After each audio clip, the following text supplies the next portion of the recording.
سید الله صاحب دویم سوال زما تاسو نه دا دی چې د پاکستان پارلیمان آئینی مدت خپل پوره کړ او 2 میاشتې پس انتخابات دي په دې باندې تاسو څه نظر لرئ؟ حسن خان د ټول ناول خو دا ډېر د خوشحالۍ خبره ده د ټول ولس دپاره د پاکستان د خلکو دپاره چې د پاکستان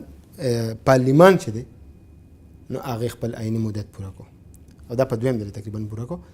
نو دا یو ډېره د پرمختګ طرف ته ګامونه دي او هغه لوړه لنګړه جمهوریت دی خو هغه په خپله لار روان دی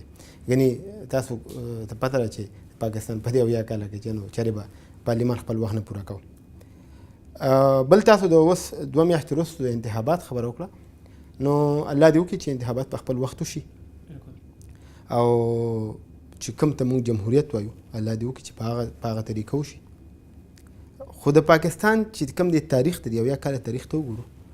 نو په دې کې ډېره د بدقسمتۍ نه یا خو آرمي راغلی ناسته شوې ده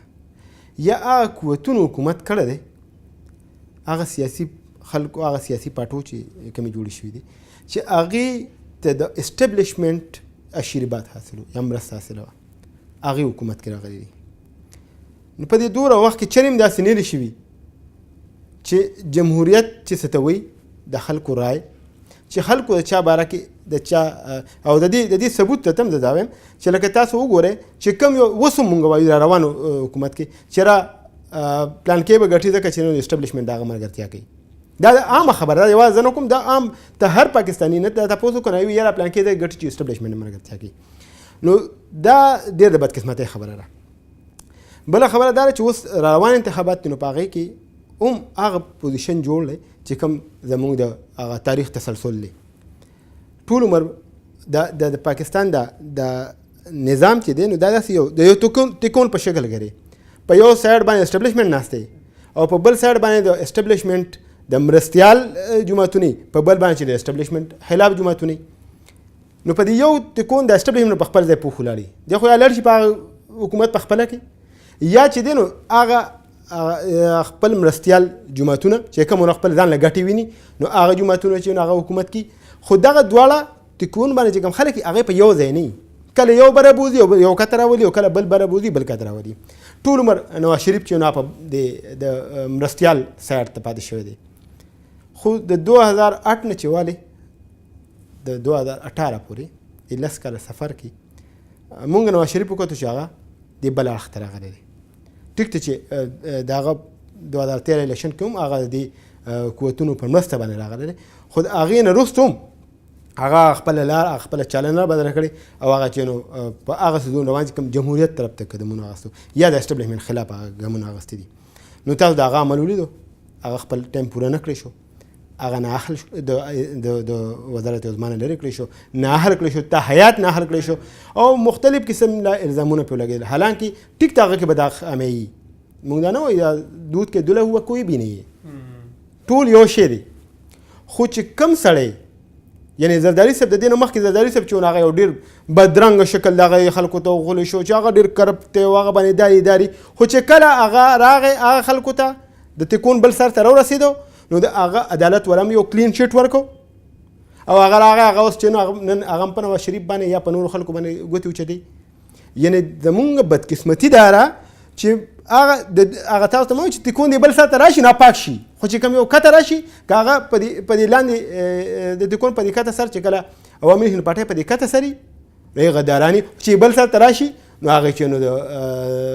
د پی ټي ایم په ضد هم ولاړي د بل چا په ضد هم ولاړي دغه شانتې هر یو سیاسي ګوند چې د تکون دی بل سر د بره سر ته راشي هغه د محب وطن هم شي هغه چې نو هغه پاک هم شي هغه کرپټ هم نه هغه د ملک د پاره هم ډېر ښه ولې چې هغه قوت دا چې کوم حقیقي معنو کې د ملک په دې ملک باندې چې حکومت دی اسټبلیشمنټ چې موږ وایو په پاکو ټکو باندې نو هغې چې کوم سړی غواړي چې یاره دا به د دې روان په دې حکومت په چوکۍ باندې کینی نو باید هغه پاک شي. موږ وایو چې دا اوس 2018 الیکشن دی دا ملک چې دا د پاکستان د خلکو دی په دې کې هره اداره خپل کار دی کوي او زه لکه دا دې کې څه دغه نشته په ټولو دنیا کې د ادارې په ټولو ملکونو کې شته. موږ دلته په اماراتو کې ژوند کوو دلته ادارې یو اداره چې خپل کار کوي دا په کار دی چې په پاکستان کې اداره خپل کار وکړي یو خو به د ادارې نه بوج کم شي بل به د عوامو د خلکو خصوصي خپل چې کوم هغه منتخب هغه نمایندگان به راشي نو چې هغه راشي د هغه به خلک تپوس کې او د هر یو جمهوری د هر سیاسي لیډر په هر جمهوریت کې دغه هر 15 کاله پس دغه احتساب کیږي دغه بس ضرورت نشته که د هغه صحیح طریقې سره جمهوریت راغی نو د هغه نه نیب ته ضرورت شته او نه بل چاته ضرورت شته دا خلک په خپل احتساب کوي دا کم د ولس چې کم دی په خپل احتساب کوي نو او بل خبره داره چې په ټول نړۍ کې چې کوم ځای کې جمهوریت دي په هغه ځای کې جمهوري لکه د جمهور چې کوم مشرانی د خلکو چې کوم مشرانی چې کوم د اوټ په ذریعه راغلي هغه محترمي دغه چې د خلکو لیډري زموږ په ملک کې بدقسمتي سره چې په دې کې په لکونو خلک په تا پسې روستوي د لکونو خلکو لیډر وي هغه غداري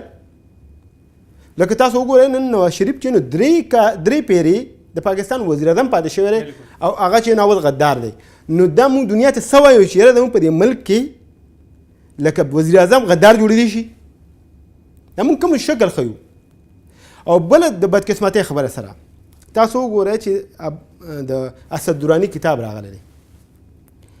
دا کتاب راغلی کتاب نه بلکې مکالمه راغلی ده او یو جرنلیست د انډیا چې هغه چاپ کړې ده اوس زمونږ د میډیا زمونږ د خلکو د سوچ ته وګوره دا کتاب چا کتلی نه دی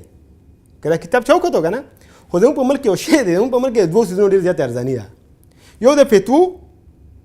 چې د کفر فتوی لګولو د ګستاخ د فتوی لګولو یو د غدار د فتوی لګولو د هغه کتاب د کتو نه مخکې او په هغې د ځان پوه کولو نه مخکې اسد دراني هم چې نو غدار شوی دی د آیسای یو جرنیل هغه هم غدار شوی دی یعنی په کار دی چې دا کتاب خو کتلی شوی چې کې څه دي دغه شانتي د لکونو خلکو د کرونو خلکو لیډر دی د پنجاب د خلکو لیډر دی د نور پاکستان کې هغه ډېر فالوور دی د نواز شریف د بغیر څه ثبوته هغه در دی نو وجه داره چې زموږ په دې ملک کې که صحیح سیاسي طریقې سره یو جمهوري طریقې سره د عمل وړاندې لاړ شي او په صحیح طریقې سره د انتخابات وشي شفاف طریقې سره نو دې کې د دې ملک هم د دې ریاست هم خیر دی د دې عوام هم خیر دی او دا کوم ادارو باندې چې نن لکه ما ته وایي چې د عیسی په چیپ باندې دغه دارې دغه فتوی ولګېدې نو دا څیزونه به هم دا به هم ختم شي او ځکه چې هر سړی به د خپل حدوده پورې کار شروع کړي نو په هغې باندې دا خبرې نه سید الله صاحب تاسو د دې تکون خبره وکړه چې یو خوا اسټابلیشمنټ دی او بل خوا د هغې مرستې والا دی او بل خوا اپوزیشن دی او جی نو د دې مطلب خدا شو چې تر اوسه پورې بیا حقیقي جمهوریت په پاکستان کې نشته نه راغلی دا بالکل دې کې هیڅ شک نشته چې د پاکستان په دې تاریخ کې حقیقي طور جمهوریت نه راغلی خو دا چې کم دیمو چې کم پروسس دیمو نو دې ته مونږ په دې ګورو چې په قومونو کې کلونه یا 10 کاله شرکه دا په صدۍ لګي قومونه جوړېږي دا کم تسلسل چې روان دی نو دا به هم دغه طرف ته ځي خو لکه مونږ په کار دا دی چې د دیوالونه چې دا کم وخو چې دا دیوالونه ورته نه وخو او مونږ وړاندې لاړ شو د نور نړۍ د نورو